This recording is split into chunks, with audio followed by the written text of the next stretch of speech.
So you know what? I don't have an intro for this episode. I just realized. I don't know. I don't know what the intro should be. Live from the comfortable warmth of the rustled folds of the pair of Longjohns left in the back of the swamp. That's it. Could you say that again, but slower, please? You know what? Fuck it. That's the intro. Hi, everyone. Welcome back to the Best Scare Anywhere podcast. We're not going to get any better than that. Let's be honest. Yeah. All right. I'm Anthony. Those are Jasky and Wilson. They're interchangeable. It's fine. Don't worry about which one's which. I do take offense to that. Just yeah, I would hope so. How are you guys today? How are things? Warm. Fuzzy. Are they? Oh. Toasty. Oh, even. no. Wilson, you don't count. You're in a different state. Did you get spicy rain and hail, Jasky? Yes, we got some rain and hail up here. Yeah. Yeah, I was at the office today, and I'm like, why? What's happening outside? The last 2 days have been some of the loudest, heaviest rain I've ever heard. Randomly. But, yeah. Fun times. Is California on fire since it's been raining? Let me check. We've had a lot of rain recently. I would be genuinely surprised if California was on fire. Yes. Of course. How is California on fire? God damn it. Just gonna go to even it real quick. We're gonna see. We got like a year and a half of rainfall in a month. How is California on fire? Oh, I've seen fire and I've seen rain. Oh, God. Yeah, for those of you not paying attention to the news, California got very damp over the last several weeks. Roads were flooded. There were fatalities. It was a time, and everyone is shitting on us because they're like, oh, California saw rainfall. They're panicking. It's like, yes, but we got more rainfall than some of the wettest places in the world do on a daily basis for several days. It was not great, and our state's a giant Alka-Seltzer tablet dissolving into the Pacific Ocean, so please bear with us as we panic. Here's the thing, though. Shitting on other states is just in human nature. It's why I am legally obligated to hate Nebraska. I promise you, bullshit. If Twitter had been you were prominent, in Nebraska last night. Don't lie to me. Well, I still hate it. What were you doing in Nebraska? Oh, I saw a concert for a gentleman named Gregory Alan Isakov. That's right. We talked about this a while back. How was it? Oh, it was amazing. I got there early. I waited in line, and so I was right at the barricade in front of the stage, and I was that asshole because I'm very tall, so all the people behind me just kind of had to suck it up. I did do my part, though. I put a girl on my shoulders about midway through the show, so you became even more of an obstruction. Good. Exactly, yeah. Good. Did you have to wear your Groucho nose and glasses so the Nebraskans didn't recognize you? Because if I remember correctly, the Wilson family has been banned from the state of Nebraska since like 1847 or something like that. Well, luckily for me, if I just kind of wander in and I mosey in real casual like, they just think I'm a Californian. This isn't a joke. I got asked by my new best friends if I was from the West Coast about 5 minutes into knowing them, and I felt very emasculated. I feel like you walk anywhere in the Midwest, people just walk up to you and go, "Hey, you smell like avocado and antidepressants. Are you from California?" Well, and then I walk anywhere in California and people say, "Why the fuck do you have a Southern accent?" And I don't have a Southern accent. You don't. Fucking ask. I have heard people ask, and I'm like, "What the fuck are you talking Why the fuck do you have a Southern accent, boy? I don't. Anyway. Mm-hmm. Yeah. Well, I took. Sorry, I'm tangenting, but do you remember those little local regional quizzes you could do to see where your dialect would land? You know, remember that? Oh, it's like God. The way you say certain words or phrases determines what like regional part of the U.S. Do you call it soda or like. pop or Coke? Yeah, exactly. I'm pretty sure mine was like a mixture of Oregon, Washington, and like the far northeast, like Minnesota. You hippie liberal. Reason. No. I can understand Oregon and Washington. Sure. Why Minnesota? What do I say that's There's probably Minnesotan? something. Well, That's a whole. There are so many words that are like don't even get me started. Like, I'm sorry, it's soda. If you call it pop, fine. If you call every soda Coke, you're uneducated and stupid. I'm sorry. Probably Cringe. the South, if I'm remembering correctly. But come on, you can't look at Pepsi and go, yeah, give me a Coke, and then be upset when someone gives you a Coke.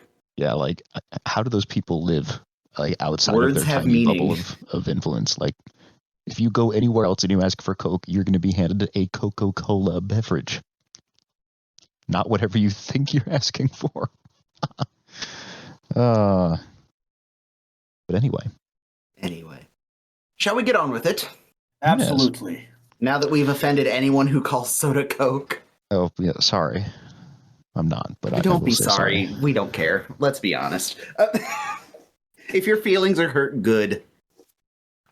And well, thank you for joining us for the last episode. Oh, no. No. Season 1, episode 19. We're almost to the end. 5 episodes We're almost away. there. Yeah, we're getting there. Season 1, episode 19, The Longjohn Flap. Aired February 18th, 1973. Directed by William Waird. This is his 4th MASH. The others were Henry, Please Come Home, Tuttle, Sometimes You Hear the Bullet. And directed by, drumroll please, the first cast member, Alan Alda, which is a fun time. We talked about it a little bit before the show, but Alan Alda is not the last cast member that will be directing episodes, but he is definitely the one that I would say probably has the most impact on the show overall. And it'll be interesting to see as we go through the show what your guys' opinions are of his episodes, because there are some that are incredibly fantastic and some of my favorite episodes. There are some that are, in my opinion, not some of my favorite episodes, and based on some of the reactions of the MASH fandom, also not some of their favorite episodes. So Alan Alda definitely brings an interesting things to the show going forward. I would say net positive for sure, but yeah, it'll be interesting. But this is his first one, and I figured I'm trying to find the appropriate times to kind of highlight the different cast members, because it would be impossible to just do an entire episode just like, let's go down every cast member and all of their accomplishments and everything they've done and been in, like we do with like the one-off guests that come on. We did it with William Christopher back in Dear Dad, and I figured, why not? We'll do it for Alan Alda right now, because it was also his birthday last week. The man's 87 years old on January 28th. So if you don't mind, before we get into the episode, a little Alan Alda tangent for a moment. I mentioned this to you guys last week. Alan Alda was born Alfonso Joseph D'Abruzzo on January 28th, 1936 in Manhattan. Not Kansas, New York City. Sorry, Ethan. I'm sorry that your state sucks so bad it has to steal names of other popular places. The Little Apple is superior. They do not stop. They do not call it the Little Apple. Please tell me that's just a joke you're making up. If Kansas calls Manhattan, Kansas, the Little Apple, I'm done with this. Episode's over. We're not even gonna continue. I will be sending you the photos of graffiti and other murals where it says the Little Apple. Son of a bitch. I am so angry right now. Little Apple Cars, Toyota, Honda, Manhattan, Kansas. Fuck me. Roll the music. We're done. Little Apple Lanes, the bowling alley. Little Apple Lanes. God damn it. They have a website. Okay, Jared, we are saving up. We are going to fly to Kansas to visit Ethan just so one of these fucking episodes we can say live from the Little Apple.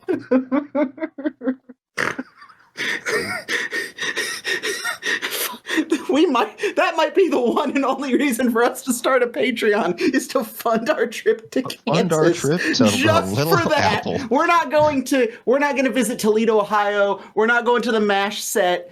We're not trying to get an interview with a cast member who's still alive. Screw it. We're going to Kansas. Oh my God. I hate that so much, but I also love it. What was I talking? Oh, yeah. Alan Alda. Alfonso. Ah. So yeah, Alan Alda was born Alfonso Joseph d'Abruzzo. His parents were a vaudevillian and stage actor named Robert Alda and a beauty queen named Joan Brown. He started acting on the stage in the 1950s. This is a very condensed history because his mini bio on IMDb is almost an essay. He is just, no matter what you think of Alan Alda, you cannot argue this man is a consummate professional when it comes to being an actor. First film role in Gone Are the Days in 1963. His first lead role in Paper Lion in 1968. His first movie directorial role in The Four Seasons in 1980. He is, as you may guess, most well known for his portrayal of Hawkeye Pierce in MASH. Was in several films, movies, TV movies, stage productions throughout his career. Even up till today, he is still acting in TV movies. You may have seen him on The West Wing, a couple other shows. There's a whole long list of them here that would take half an hour to go through. Couple fun facts. Well, first, I say couple fun facts. The very first one isn't fun. He was unfortunately diagnosed with Parkinson's in 2015, which, yeah. But some of my favorite little fun facts about him is the trivia about him is, we talked about this, he did not sign the contract to play Hawkeye Pierce on MASH until 6 hours before filming began on the pilot episode. Wow. We had talked about back in the beginning of the show that he was skeptical about comedy and war. Some of his contract stipulations were there had to be an operating room scene in every episode to kind of ground everything in, hey, don't forget why these people are here. And because he wasn't sure of how the show was going to do, he did not want to uproot his family at the time from where they were living in New Jersey. So when they started filming the show, he commuted every week to film from New Jersey to LA and would continue to do so for all 11 seasons. Jesus. Just flying back and forth. Well, that's not only flying, that's flying in the 1970s. Yeah. When you could just my God. get drunk and smoke constantly on planes. Yeah, it's great. Shit. The peak of aviation. Yep. When they had like actual food. And people could just hijack planes and fly them to Cuba. Yeah. Yeah, Alan Alda did it a few times, but no one complained, strangely. Yeah, don't look in the history of like aviation incidents because the 60s and 70s are terrifying. We're still figuring out this whole commercial flying thing, apparently. Yeah. Anyway, he had polio as a young child. Fortunately, he did not have any long-lasting effects of it. He was voted favorite male TV performer by People's Choice in 1975. He is, and it says it on here, and I have not seen anything disputing it, he is the first person ever to win an Emmy for writing, directing, and acting, all from MASH. Once voted most believable actor in the United States at the time. There were a couple other ones that I saw that I couldn't write down all of them, but there are a few fun ones. He is the only actor to appear in every episode of MASH. He was considered for the role of President Bartlett in West Wing. He would later go on to play a senator in a season of the show and would be nominated for, I think, Best Supporting Actor for it, if I remember correctly. In 2005, he became the fifth actor to receive an Oscar, an Emmy, and a Tony nomination in the same calendar year.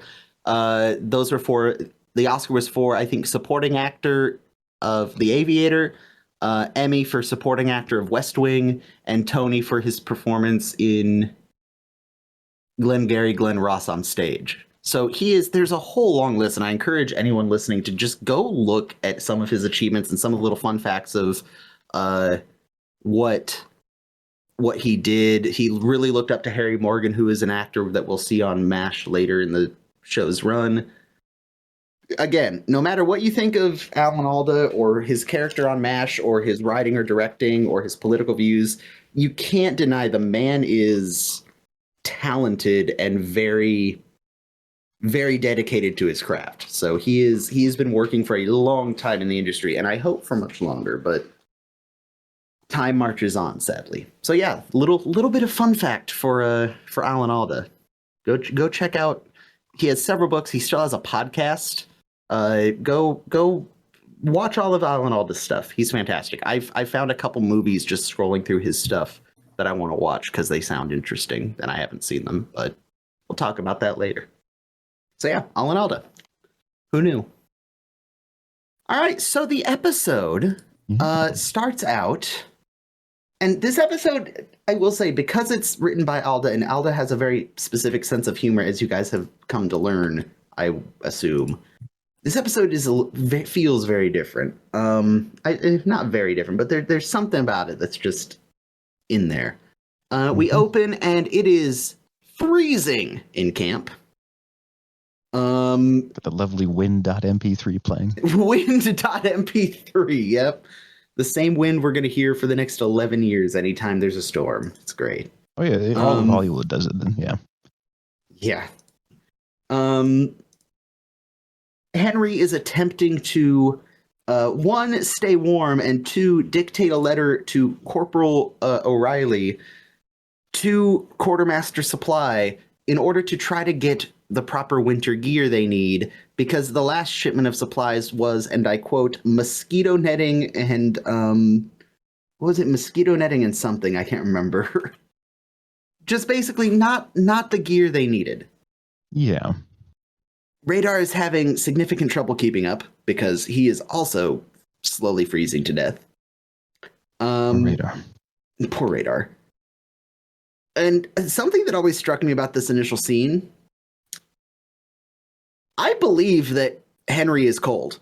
Like, McLean Stevenson is selling the, like, I don't know if you guys did any snow camping when you were in Scouts. Oh, yeah. Oh, yeah. I went exactly one time.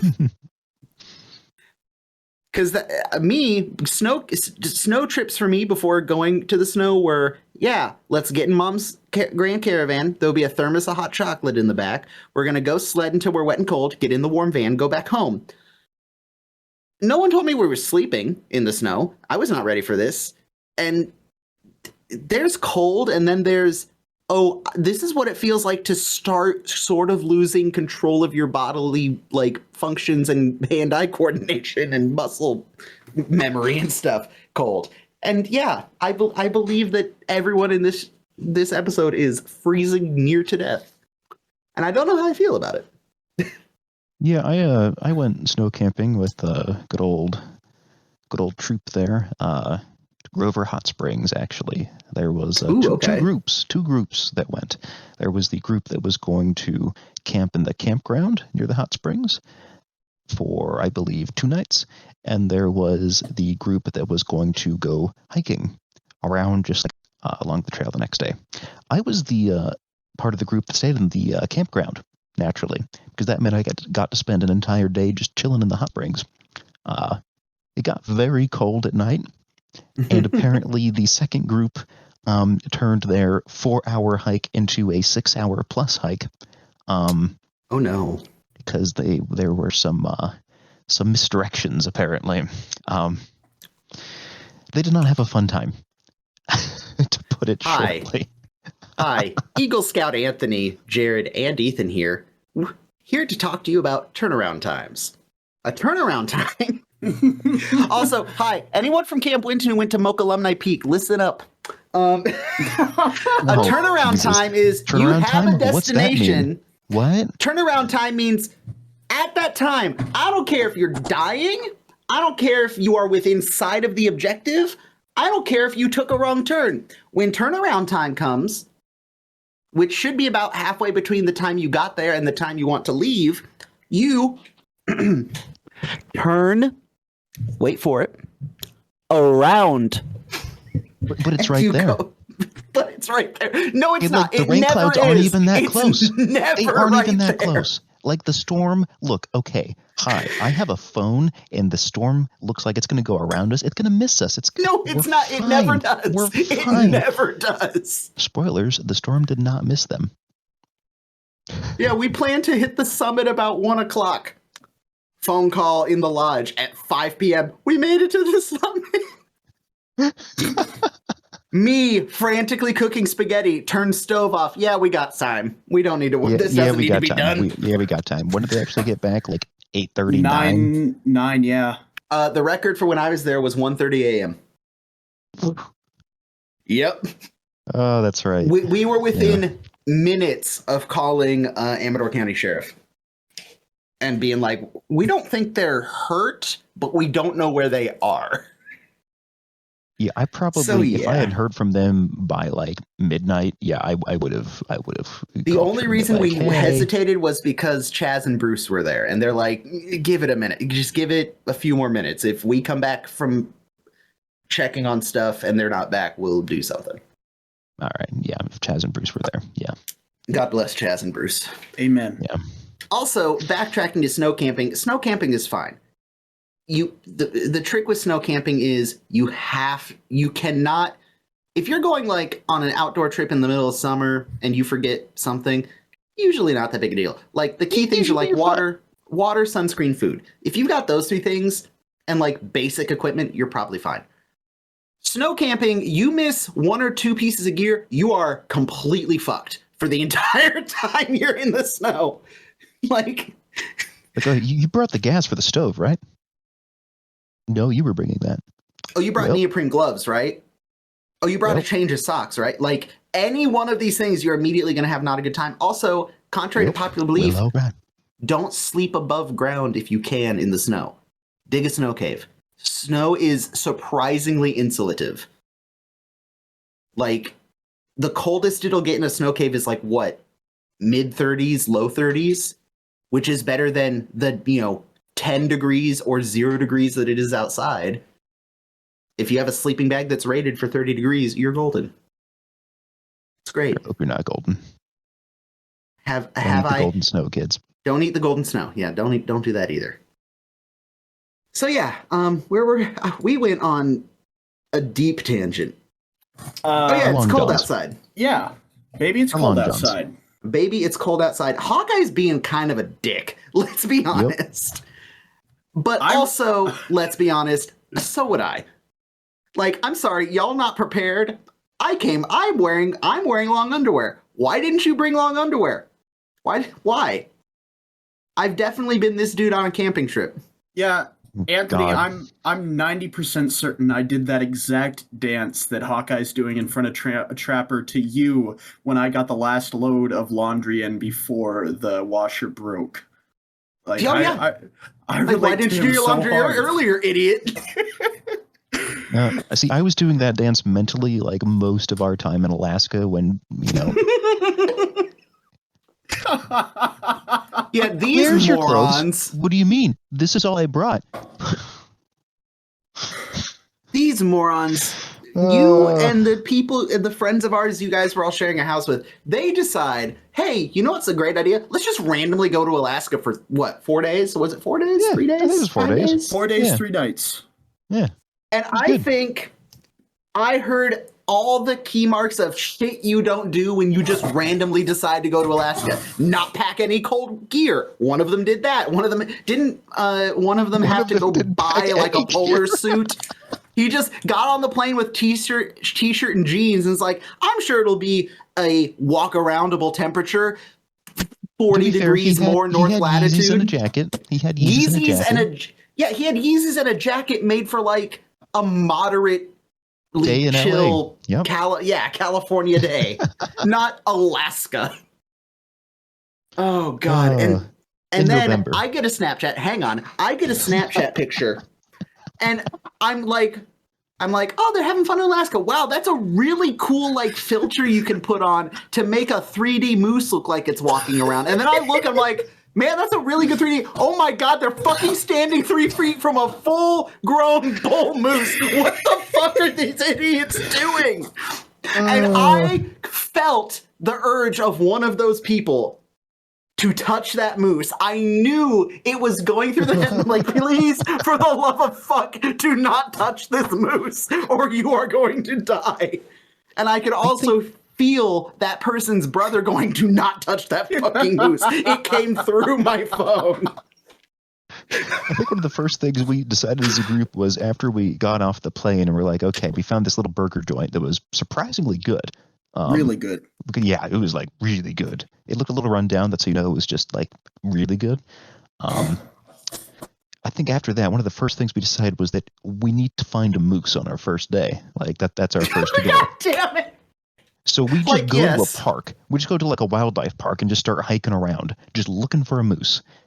And, well, we found one at the end of the day when we were walking back to our car.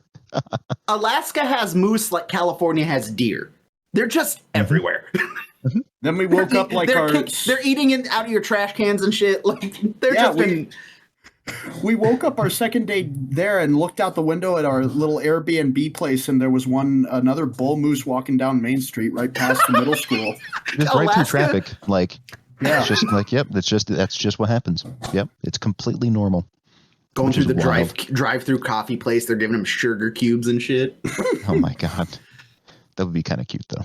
Dude, bull moose are beautiful animals. So are bull elk. I've walked through a herd of elk. It's beautiful, but also terrifying.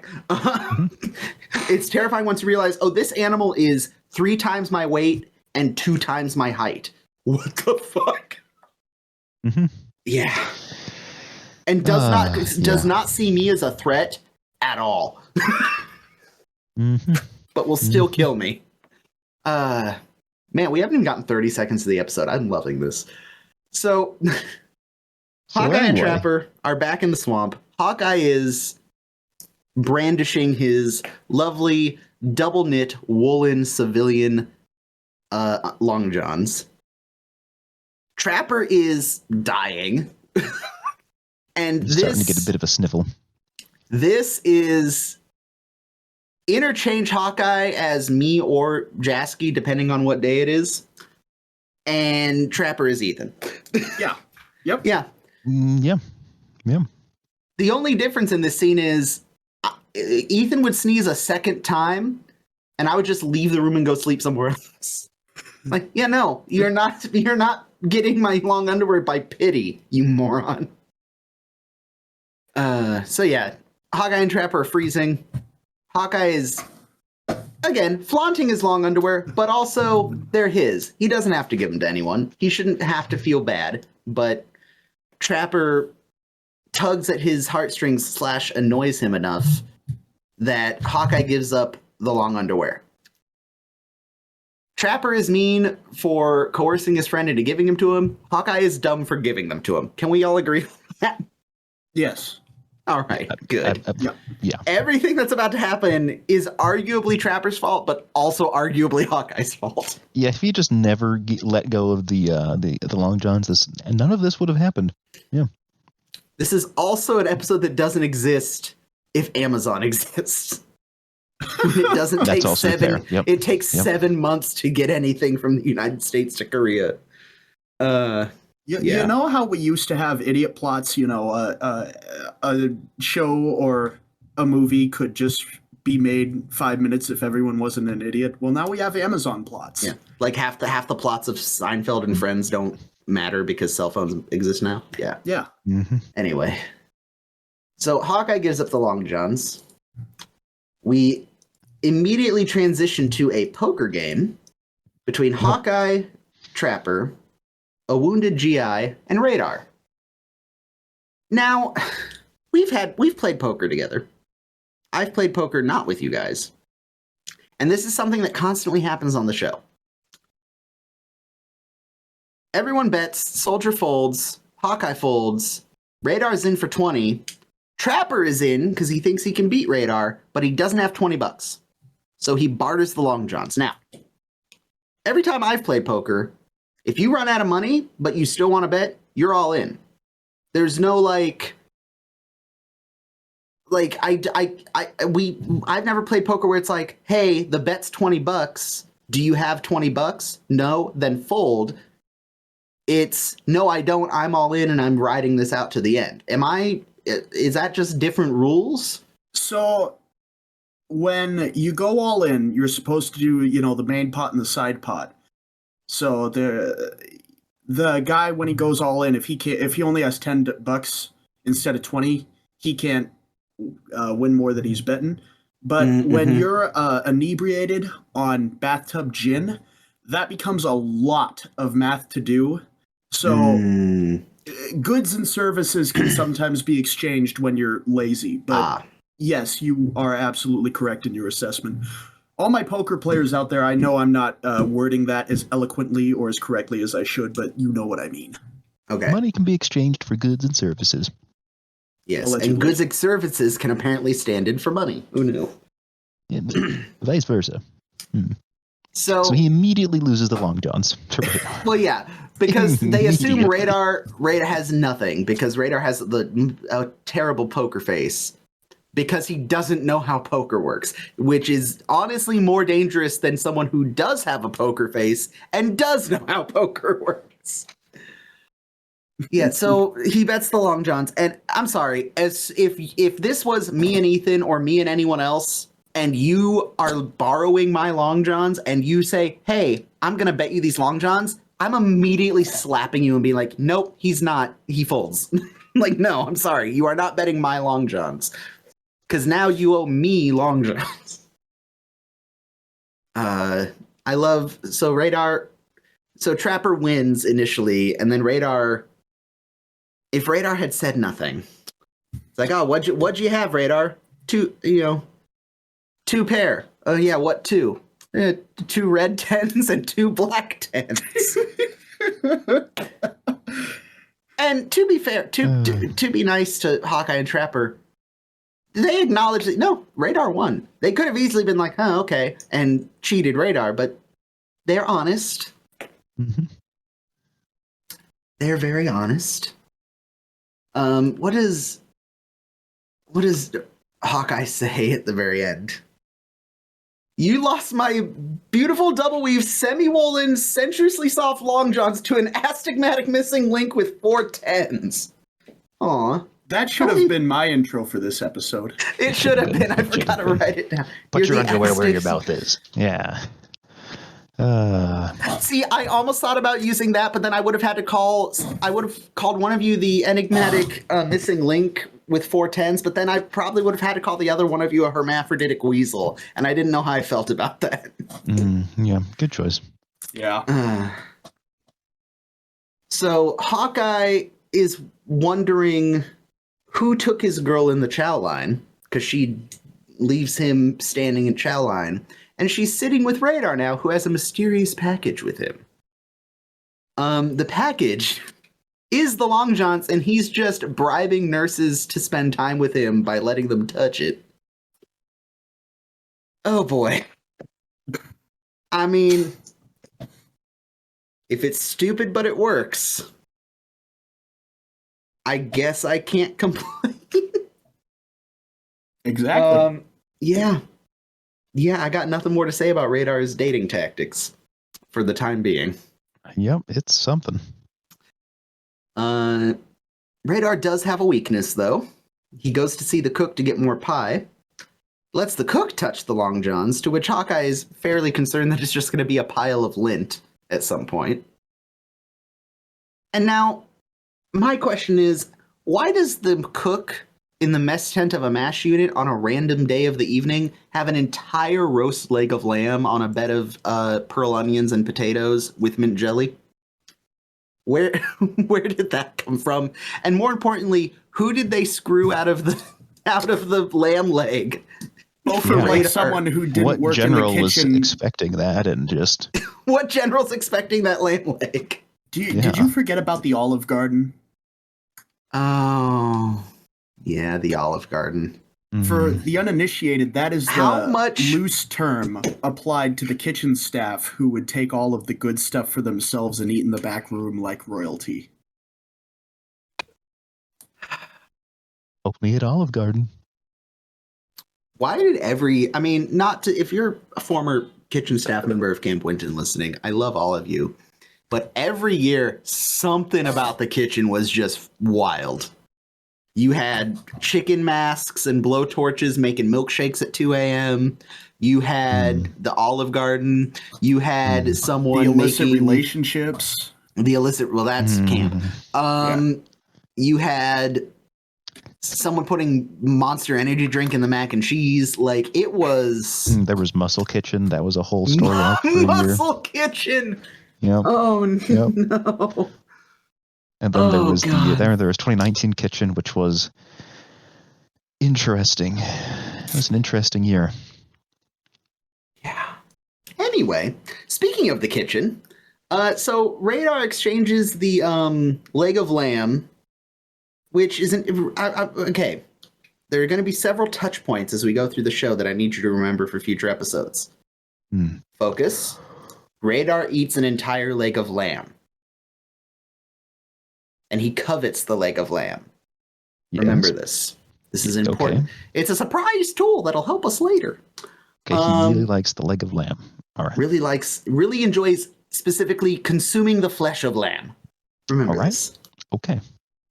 I'll keep that in mind. I hope everyone has their notebooks ready. This will be on the test. I hate it when teachers say it's like, no shit, that's the whole reason I'm here. Anyway, so the cook has the Long Johns, and we get to see the kitchen where you love him, maybe you hate him. Yo. Franklin. I can't remember. Marion? It's Franklin Marion. Weasel himself. Yeah, the hermaphroditic weasel himself. We'll get to that. He is inspecting the kitchen for cleanliness and is berating the cook. Contaminating things in the process, by the way. The cook says he's run a perfectly fine kitchen with only one major illness, and that was 3 months ago, which the illness was Frank, which I love, because obviously it was Frank. Yeah. Frank mentions that he came in to get warm. The cook, clearly seeing an opportunity, offers the Long Johns up to Frank. Frank, being a weasel, takes them in exchange for not reporting the cook. And then we get to the first... I have all these notes about Alan Alda. A big space, and then in all caps, Frank is wearing the Long Johns now in the swamp. Hawkeye and Trapper come in. Trapper mentions, look what the giant rodent has on his body. Hawkeye turns his head, after hoping that Frank is covered in pustules, sees that Frank is wearing the Long Johns, and screams, "Those are mine, you hermaphroditic weasel!" Now, let me be very clear. I fucking love that line. And I wish there was a universe where everyone could just live in peace and harmony, and it would be socially and politically correctly acceptable for me to scream this at people who are being dumbasses. I am mature enough and have enough of a sense of the world to know you can't just call someone a hermaphroditic weasel when they're checking out at your cashier stand at a grocery store and being a pain in the ass.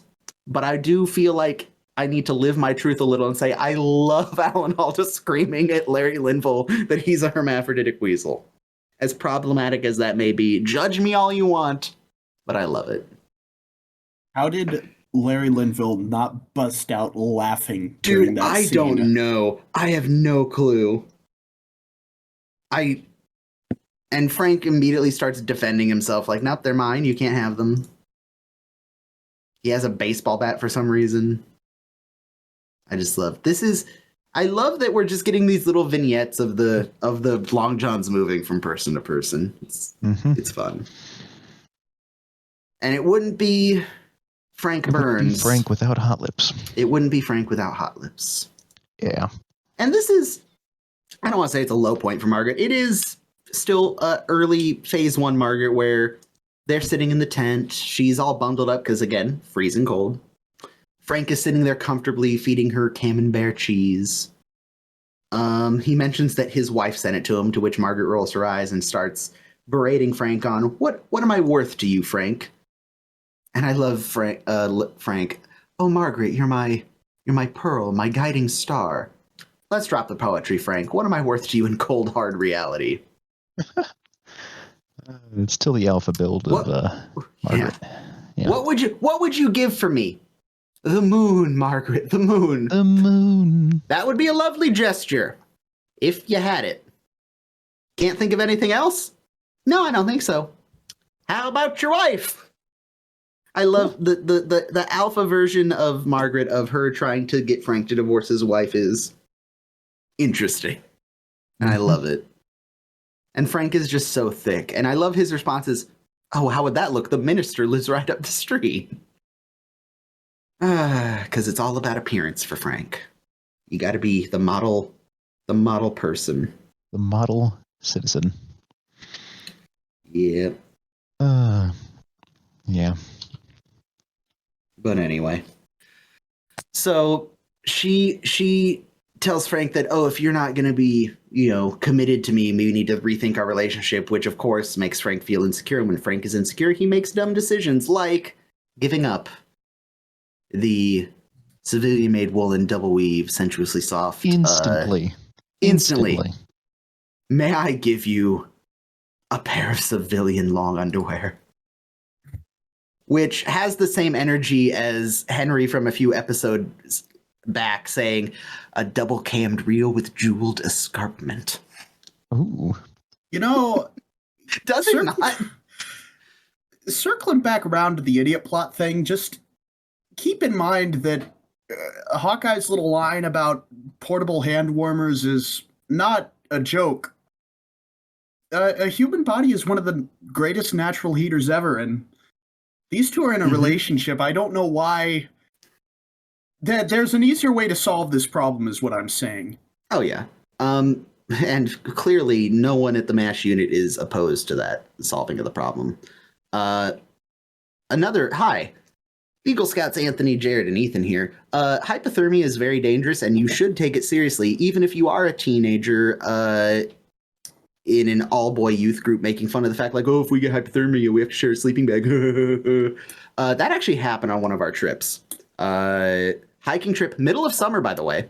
High Sierra hiking trip, middle of summer. Thunderstorm came through, dumped buckets of rain, and dropped the temperature 15 degrees. One of the kids didn't have fully waterproof gear and started to get hypothermic in the middle of the trail. So they got to camp, and his tent buddy had to share a sleeping bag so he didn't, probably not die, but certainly was not going to be hiking the next day. So he was not feeling it, Mr. Krabs. He was not feeling it, Mr. Krabs. Term.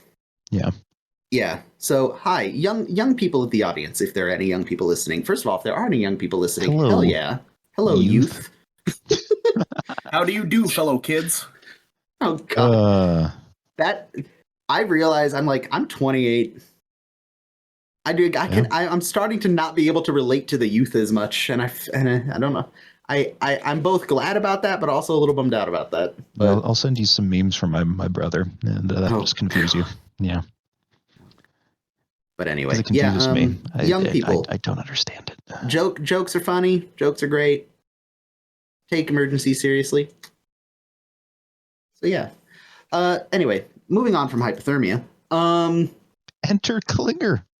Enter Klinger. So Margaret gets the long underwear. Frank leaves. Klinger holds Frank up. This will be the second time Klinger has directly threatened Frank's safety and well-being. If for those of you at home keeping score on your score charts. It's just so fun. This is also our third key Klinger outfit. We've had the whack uniform. We've had the wedding dress. We also had the like bright green cocktail dress, but whatever. We get this lovely emerald cocktail dress with pink shawl. And white gloves. I will say the white gloves are doing it for me. That's setting the whole ensemble. It only works when he has the gun in his hands. It just it matches so well. Isn't there like a really iconic photo of him in this exact outfit holding the gun? Not quite this outfit. I believe it's that dress, white gloves, but he's wearing his genuine imitation fox fur stole. There's also one of my favorite pictures of Klinger. There's so many great moments of Klinger. One of my favorites is when he's dressed as Scarlett O'Hara's character from Gone with the Wind in the full Southern Belle with the parasol and everything. It's great.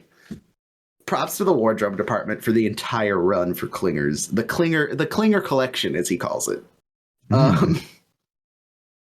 So yeah, Klinger knows he has the Long Johns. Radar told him, or the cook told him, someone.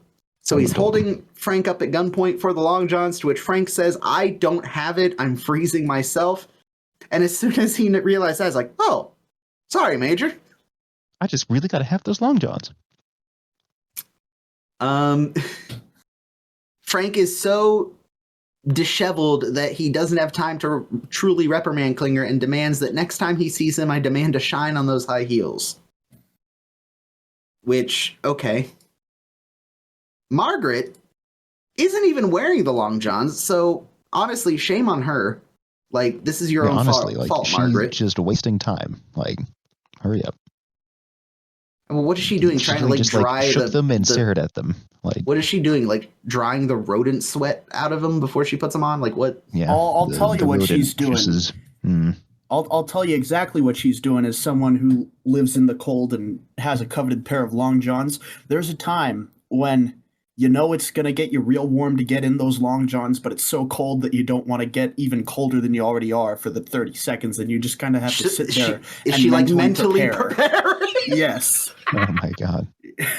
I mean, yeah, because there's that moment on cold. You guys have had this camp. We're talking a lot about the camping trips we did as scouts. When it's a cold weather camping trip, not necessarily snow camping, but cold weather camping, you're in that phase where my sleeping bag's in my tent. My sleeping bag is cold as shit, and the only way it's going to get warm is if I get in it. That requires me to take off at least one of my layers so I don't overheat. The 35 to 45 seconds it's going to take me to jump in this tent, take my boots off, and get in that sleeping bag, and the further 5 minutes it's going to take for that sleeping bag to get warm are going to be the worst 5 to 6 minutes of this camping trip. Exactly. Yeah. I understand. Thank you, Kansas, Thank you, Kansas Ethan, for your Kansas knowledge. You're welcome. Thank you, Kansas, very cool.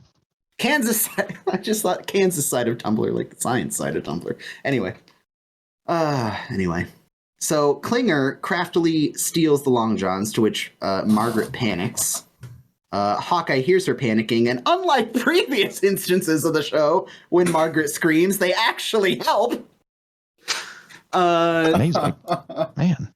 Margaret says someone ran off with her double weave woolen Long Johns. Hawkeye loses his shit, complaining that if Trapper hadn't lost him to Radar, if he hadn't gotten a crush on a leg of lamb, he would still have his Long Johns.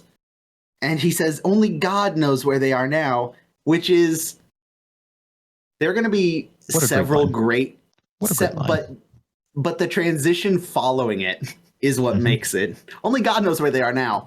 Father Mulcahy. Enter Father Mulcahy. They do that so many. I think they do that like a handful of times throughout the show, and I love it every damn time. Or it's like, my favorite thing is. They kind of started it with the pilot unintentionally, but Father Mulcahy will like always win betting pools and always win poker. Well, not always, but fairly regularly win poker hands. And anytime someone asks him, like, Father, how do you get so lucky? He just looks at them and kind of looks up and just smiles. It's great. But yeah, we have Father Mulcahy for some reason walking around. We see a Lebanese shadow behind the camouflage knitting. And Klinger is essentially confessing to Father Mulcahy that he stole the Long Johns. Mm-hmm. And I love how Klinger isn't being discreet at all. He's lit up by the what do we call it? The Lord of the Rings moonlight. Yes. The Lord of the Rings nighttime light. It's night, but like not really. Just squint a bit. It'll be fine. So Klinger confesses he stole the Long Johns because he was freezing. He says he felt wrong wearing them or having them because he stole them. He gives them to Father Mulcahy because, Father Mulcahy is a priest. He's a good person. He'll get them back to who they belong to, etc., etc. Klinger then steps into the shadows, disappearing. You can still see he just the bright He pink takes like three scarf. steps back and just remains silent. It's like you're right there. And William Christopher has to stand there and pretend like, oh, where did this mysterious man go? Jamie Farr's just standing 3 feet away. Still. You can still clearly see his shirt. Like, oh my god! And I'm not shitting on the show for this at all because that's just how TV was made back then. But I just love in old TV shows where you just like clearly see the wire holding the dude up, or like you clearly see the special effect, like the practical effect going off. I'm like, I love it every time. Well, the cocktail dress actually adds 10 sneaks, so. Okay. Yeah. Okay. All right. Father Mulcahy is not completely innocent, though. He did take the liberty of wearing them that night, which, let's be honest, yeah. If they if they fits, I am comfortable. Gives them to Henry, which, again, good old Henry. Seems like the right thing to do. Until he gets Radar out of the office, and then I love Radar's. I love Radar. I love how he asked Radar. It's like, Radar, have you lost anything? No, sir. All right, make a note that I asked you that. You're not looking for anything, are you? Did you find something, sir? I'm asking the questions. I'm asking the questions here. Does anyone else think that Henry's Illinois State sweatshirt looks comfy as shit? It looks very warm. Very warm. Hawkeye and Trapper come in demanding that Henry do something about finding who has the Longjohns. Yeah, is Henry in? Most of him is still hanging out. Most of him is still hanging out. Oh no. They come in. He's already gotten the Longjohns on, which, okay, dang. He didn't waste any time. Time. We've lost something. A pair of double weave woolen civilian long underwear. Can you identify them? Well, they're long and they're John's. That must be them. And then Deus Ex Appendix, which is a common theme throughout the show. Deus Ex Medical Emergency. Mm-hmm. Henry is apparently suffering from appendicitis, which I love that this show goes with the trope that doctors make the worst patients, because, yeah. Of course they do. I would imagine that's common across all... Ethan. Yes. Do other mechanics make the worst customers? Abso-fucking-lutely. There you go. Because they insist on watching you wrench on their shit. Hey, that's a 12-millimeter bolt, you know? You mean like the wrench I've got in my hand? Yep, that'll do fine. What's the torque spec on that? You shouldn't have asked that question. That's why... I feel like doctors have the same conversations. Not using those scalpels, huh? Okay. I mean, we're gonna watch doctors have that exact conversation in this show. Like literally, like, oh, you do it this way. It's like, dude, shut the fuck up. Is that a 10-millimeter? I feel like every area director, whenever NCAP comes in, has that same conversation, because everyone who's inspecting you for your area has knowledge in your area. So, like, I'm getting inspected by someone who has shooting sports credentials equal to or greater than mine. So it's like there's like an understanding of there's different ways to do stuff, and there's some things where there is only one way to do it. But almost every time someone's like, well, actually, I do it this way. It's like, yeah, but am I doing it wrong, though? Well, no. Then shush. Then shush.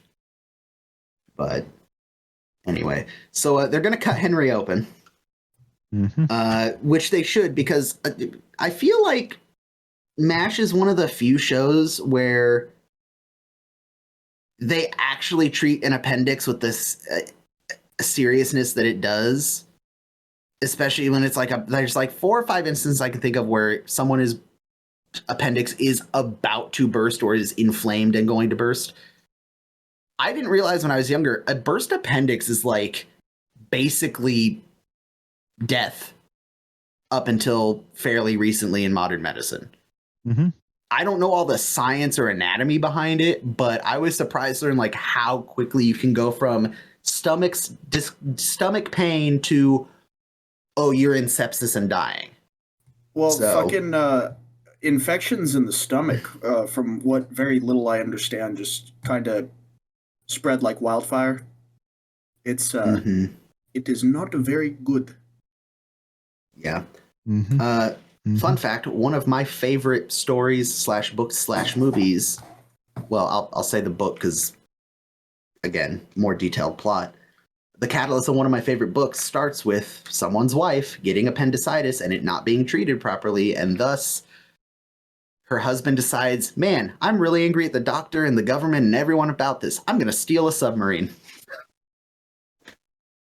Go read Hunt for Red October. It's a fantastic book. So they announced that Henry gave birth to a beautiful bouncing baby appendix, and they saved the Longjohns. Praise be. Praise be. Hawkeye gets them back from Henry as a thank you, which, okay, whatever. Okay. And then Henry. everyone starts fake coughing and oh, woe is me. And Hawkeye finally gets what he should have done from the beginning and just be like, yeah, no, screw all of you. No, mine. My Longjohns. Mine don't touch. So yeah, the Long John flap. The first of I'll say a handful of this for that, favor for a favor, passing of an object type episodes we're gonna get. Okay. I won't lie, that trope for me at least gets really worn out really quick, but we'll see. Yeah.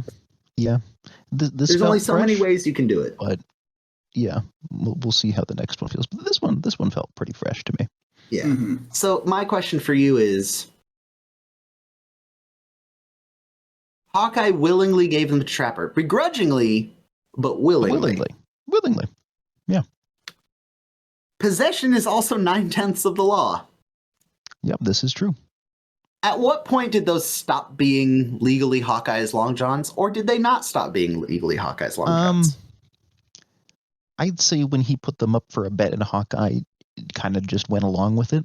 Yeah. He could have prevented that. He could have, but he chose not to. Now, after that, they became Radars. Now, and Radar gave them up in a legal and fair trade, so they legally became the Cooks. Yep. They legally became Franks. Because bribery, so yep. Barter, yeah. Bribery, you could argue. They legally became Margaret's. Because she guilt-tripped Frank, yep. But he still gave them up willingly. Klinger stole them. Klinger stole them, quote, from a rotten person, so does it really matter? Yeah, I mean, it's still Father theft. Mulcahy, I was like, yeah, I mean, I guess, yeah. And so he returned them to Father Mulcahy now, to distribute back to the rightful owner. Now, do the transitive properties of the Lord apply here? And once Father Mulcahy takes them into his possession to find the rightful owner, does it absolve the entire chain of events? Are they now Hawkeyes again? If someone steals a pair of Long Johns in camp, is anyone here? Yeah, exactly. There you go. Were the Long Johns baptized after Father Mulcahy got Were him? they baptized? Were they baptized? Are they of the flesh of the Lord? But all of this is a moot point because they're given to Henry, who is responsible for giving them to the rightful owner, and he gives them back to Hawkeye anyway. Yep. So it's all fine. Okay. Moral of the story: don't give up your Long Johns, otherwise someone's appendix will burst. I feel like the Long John Flap episode is the more nuanced, highbrow version of, okay, who has radio number 7? God damn it. That's my radio. The battery works and the little knob hasn't fallen off yet. Who has radio number 7? Yeah. I didn't want to play that game. No, sir. Yeah, we just brought our own radios. Yep. Hi, this is my personal property. You touch it, you're losing. On it. Yeah, this is my personal property. If you touch it, I'm cutting off a finger. So yeah, the Long John Flap. Fun episode. I think for Alan Alda's first episode, very fun, very silly. Not a whole lot of stakes. Again, kind of following up after the Dear Dad again. Just back to yay, fun, silly mash. Not scary mash. Not make you think and feel sad mash. Yeah. Yeah. No, this was nice. This was nice. I enjoyed this Very episode. nice. So what would y'all rate it then if you liked it so much? I'd give it somewhere between 4 and 5, but leaning towards 5 more than 4. Okay. Well, we have these things called decimals. I'm keeping it vague. Keeping it vague. All right. 1 little apple out of 5. What? God damn it. Not that again. Little apple lanes. Oh. Yeah. We're circling back. We're going to have to go there at some point. Yes, you are. Yeah. If we go now, we'll need Longjohns. Yeah, you can't have fine. mine no matter how much you cough. I just won't come. What do you rate this episode, Ethan? I'm going to give it a 4.1. Very 4.1. very funny, very fun, but it's definitely a shut your brain off, don't think about it too much kind of episode. Yeah, just go with it. Just laugh along. I like it. This is an excellent background episode, I feel like. You can just kind of have this on, and it's great. You can pay attention, and it's good, but... I really feel like this episode, I don't know very much about the history of cinema, so this might not be a new idea, but it's certainly the oldest example of this kind of story follows an item that I've seen, so I very much tip my hat to Alan Alda for his creativity in that. The Longjohns were the MacGuffin. Oh! The McMuffin, yeah. The McMuffin. Maybe the real Longjohns were the friends we made along the way. No. I'm going to give 4.1. I'm going to give it a 4 1/4, so 4.25. Again, all the same things. Funny. Funny. Good first episode by Alda. Simple, fun, silly season 1 plot. I'm here for it. Yippee skippy. Yay. To the audience. The audience. What did the audience have to say? I forgot to pull up the audience comments before I started recording, so now I get to sit here and do weird German accent. I am the While we audience. No, you're not. I'm I will say, part of the okay, audience. first of all, 2 comments to the audience. Number 1, for anyone who has followed the Instagram, followed or subscribed to the YouTube, followed us on Twitter, the 6 of you who are really dedicated and followed us on Facebook, thank you. Thank you. We see you. We don't want to. I keep posting there. I post when the episodes are going up and wanting to get opinions. Not gonna lie, Facebook is the least helpful of the social media platforms. That's not your guys' fault, I promise. The other thing I'll ask is, I know it's someone, and I love you so much, and I appreciate your support. I don't know if I doubt it's actually one of our audience members. I think it's just a weird quirk of how YouTube works. Someone's view botting our videos. Please stop it. Some of the videos of the podcast are getting hundreds and hundreds and maybe even more than 1,000 views, but they have a minute and a half of watch time. I love you. Thank you so much for doing that. If that's someone who is doing it intentionally, watch time is much more important on YouTube. So if you could just set it to loop and watch the whole video as opposed to refresh the page. I'll fix that in the script. Huge win. Watch time is more important than views. And I swear to God, if I see the analytics change, I will find whoever it is in the audience and I will kiss you full on the mouth. Yes, the audience. Yes. No one else. Nope. No one else who's good with technical things. Anyway, there is there is one piece of follow-up that I forgot about. Chad Smith says, "Gentlemen, you may remember Chad Smith had a comment on summer camp skits last time. Oh, God. And he said, and I quote, Chad. The Invisible Bench is the epitome of campfire skits. He would like to rebut our push back on his point. He said, as he said before, he was never on camp staff, but appreciates the point of view of having to sit through the same skits every week. However, as a den leader and a cub master for 5 years, I stand by my highest praise for the invisible bench. You can add as many scouts as you want to participate. There are virtually no lines for anyone to learn, and it requires almost no rehearsal time. Perfection. That is a fair argument, I would say. Especially as a den leader and cub master because we dealt with the teenagers. We dealt with people we could kind of have a full adult-ish conversation with, depending on how old they were. Let me offer He's dealing with below 10-year-olds. let me offer an olive branch here.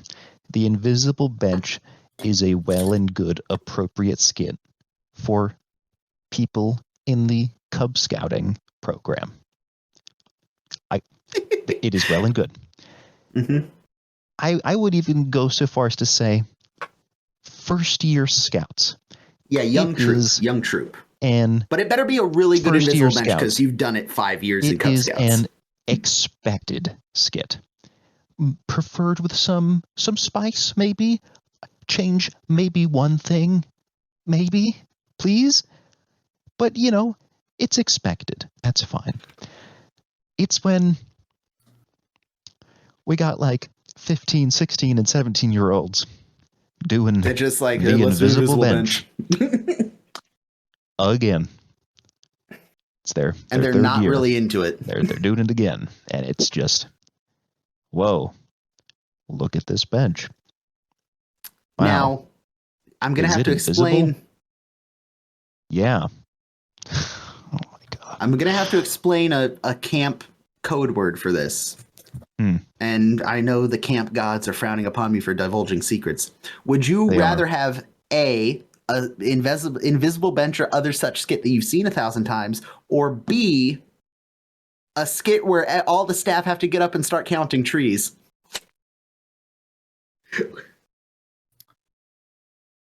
Would you prefer invisible bench or a tree check?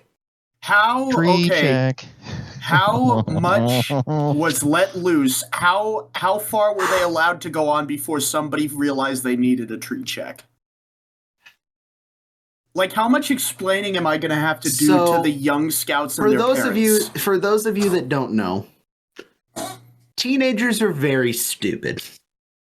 They do not have... No. They are... And to be fair, taking off my scouting uniform outside of camp, I think every skit, almost every skit, not all of them, there's one or two, every skit that we've had to do this tree check for, I would argue outside of the context of scouting and at a summer camp, was funny. However, there are some jokes that teenagers will think of to say in the moment that there should not be said at a youth camp. So if a skit was starting to go that direction, or it, because you can't catch it, you almost never can catch it in time. The proper response is to start counting the trees loudly and make it seem like it's part of like a staff thing that happens randomly during the campfire. And while that's happening, a member of management politely goes up and goes, "Get off the stage." Yeah. So yeah. Every time I would rather have awkward invisible bench. I would rather have awkward invisible bench than a skit that we need to hear about at the adult leader meeting the next morning. Honestly, so, yeah. it was getting pretty rough there for a minute. I would have preferred some drama just to keep things spicy at that point. Yeah, it's good when there's a awkward silence before people start clapping. Oh, God, I live for those just long drawn out pauses. I'm not gonna lie. Those skits. Is that the end of the script? The uncomfortable skits where you're like they're riding the edge of what might be okay is the reason why I didn't like troop campfires. It's like I'm an adult and I don't know if I need to intervene. Yeah. But anyway, we have long enough. Audience. This one got us talking about scouting stuff, and that is dangerous. That is a very dangerous thing for us to be doing. Yeah. Not dangerous because it's bad, dangerous because we have so many stories and we could be here for an hour and a half. Chad Smith says 3.8 out of 5. The Longjohn device really heightened the most entertaining aspects of all the characters. I agree. And it's no wonder we will never see this cook again. I completely forgot to mention the cook. He was, again, played by a bit actor that, did a bunch of TV, Joseph Perry. He says, it's no wonder we never see this cook again. Whoever that leg of lamb was meant for probably had him sent to Leavenworth. Which, yes, there's nothing worse than being sent to Kansas. Hey? Anyone, you guys won't get this, but there's a line later in the series where he's like, I'm going to be sent to Leavenworth. My God, that's in Kansas. It's so good. There's a long pause. He goes, my God, that's in Kansas. This lightsaber kills fascists. 3 of 4. First of a few episodes that would use the trade this for that trope, but because it's the early seasons, it's a fun, funny, and not super fun, funny, if not super groundbreaking 20-something minutes. And I think the first episode written by Alan Alda, you are correct. Mick Jameson. I keep looking at his 2 names. I can't decide which one to say at any time because it's yeah. Fun fact: I am talking with Mick Jameson to possibly guest on not the next episode, but the episode after it. So yay! Ooh, wonderful! Ooh, yeah, Sticky Wicket. That one will be. Donut Eater 111 says 4, a simple but effective way to shake up the format. Yes. Yeah. It gives everyone a chance to shine. Some of my favorites being Radar, Frank, and Henry. He does think the final scene is a bit forced, though. Like, suddenly appendicitis. But hey, it had to end somehow. Yeah. He also says, since this is his first writing credit, I'll say that I tend to love the episodes that Alan Alda writes or directs. This one is pretty different from the rest that he does, but he usually helps push the show in interesting directions. I would say that is the key sentence right there. He usually helps push the show in interesting directions. I can think of 2 or 3 specific Alan Alda written or directed episodes that I would agree push the show in interesting directions, but they still are episodes that I kind of go, I don't know if I like this one as much. But I still think they're innovative and interesting because I'm nuanced and classy like that. I think that does it for audience comments. Oh, the Noise Guys podcast retweeted us. Thank you, Noise Guys. Thank you, Noise Guys. Thank you. But anyway. Anything else you guys want to say about the Long Johns? Are we missing anything? Get a pair. Get a pair of Long Johns today. Yeah. I will also say, I really wish we were about 7 episodes ahead of where we are, because there's an episode in season 2 where so many jokes could have been made about a Chinese spy balloon. And do you think that's going to stop me from making them? There's a second one up right now, so we just has to get up to the U.S. We'll be fine. Yeah. Let's just say, for those of you that know the second episode of the second season, lots of great MASH memes coming out regarding the Chinese spy balloons. 5 o'clock Charlie and his spy balloon. But anyway. Well, that's it. The next episode is... What is the next episode? Of the Army-Navy game. This one's a fun one. I like this episode a lot. We're gonna have a fun time. Nothing beats bombs exploding in camp. It's gonna be good. It's gonna be a good time.